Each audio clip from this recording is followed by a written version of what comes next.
Seorang PNS Bapenda Kota Semarang ditemukan meninggal dalam kondisi terbakar. Temuan ini terjadi setelah korban dilaporkan hilang oleh keluarga sejak beberapa pekan lalu. Korban sendiri disebut polisi merupakan saksi sebuah kasus dugaan korupsi.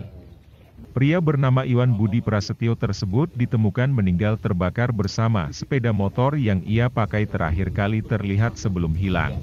Jenazah ditemukan dengan luka bakar 100%, namun petugas tidak menemukan kepala korban.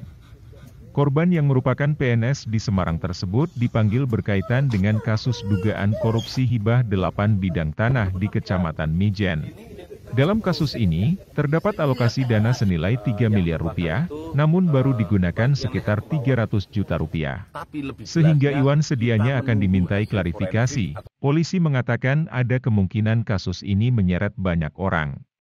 Dilansir oleh Kompas.com, Sekda Kota Semarang Iswar Aminuddin mengatakan, dari pihak pemerintah Kota Semarang, hanya Iwan yang diperiksa sebagai saksi. Tadi malam dari lokasi ini Polsek mendapatkan laporan ditemukannya sebuah motor awalnya yang terbakar. Namun setelah dilakukan penyelidikan awal, ternyata yang terbakar di lokasi ini bukan hanya motor, tapi diduga ada seseorang juga ikut terbakar. Demikian Mas, sementara. Ada identitasnya Pak yang terbakar?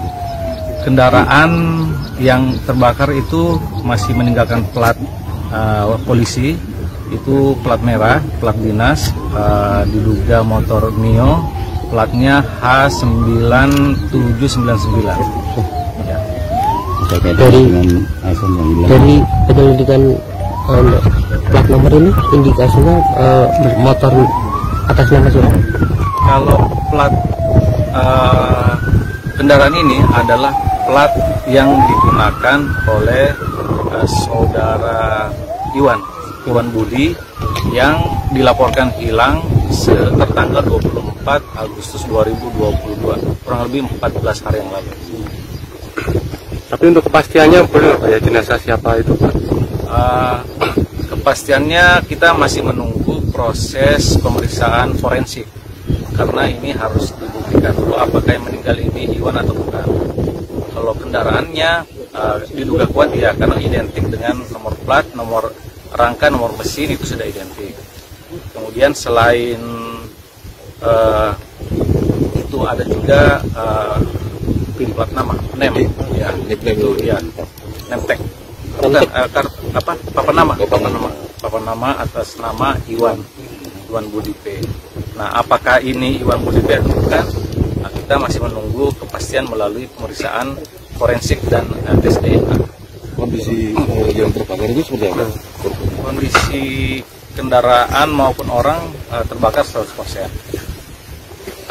Tapi dari penyelidikan kasat mata, itu dari TKP tadi malam sudah kami laporkan kepada Direktur Kriminal Umum bahwa yang terbakar itu bagian leher ke bawah. Kemudian kepalanya tidak ditemukan di TKP ini. Nah, tidak ditemukannya kenapa? Apakah memang kemungkinan dibawa oleh binatang liar yang ada di sini itu juga bisa. Oleh karena itu Polsek setelah ini akan melakukan pencarian dibantu anjing pelacak dari Polrestabes yang akan melakukan pencarian di sekitar lokasi. Perkiraan kejadian berapa hari? Nanti akan kita tentukan setelah menerima hasil dari pemeriksaan forensik. Mungkin dari Pak Direktur. Terima kasih. Pada kesempatan ini kami sampaikan bahwa Direktorat Reserse Kriminal Umum Polda Jawa Tengah membackup tentang yang diduga penemuan jenazah atau mayat dalam kondisi terbakar. Untuk saat ini kita masih proses awal penyelidikan. Ya, proses awal penyelidikan memang ada hal-hal yang secara sepintas itu adanya diduga ini adalah pembunuhan, diduga ya, karena dari TKP memang ditemukan bahwa korban meninggal, kemudian korban meninggal ini ada bekas-bekas yang mungkin diduga penganiayaan. Tapi lebih jelasnya kita menunggu hasil forensik ataupun pemeriksaan dari kedokteran. Kenapa dikatakan penganiayaan? Karena di situ tersiram ada bekas-bekas bensin dan lain sebagainya yang diduga ini bukan dilakukan oleh korban sendiri. Kemudian, apakah saat kejadian ini korban kondisi hidup atau meninggal, ini masih dalam proses. Mungkin dalam 1 hari 2 hari ini kita akan mengetahui kira-kira korban sudah meninggal atau belum. Tapi pada prinsipnya kita untuk awal kita sudah mendapatkan kemungkinan diduga adalah korban pembunuhan.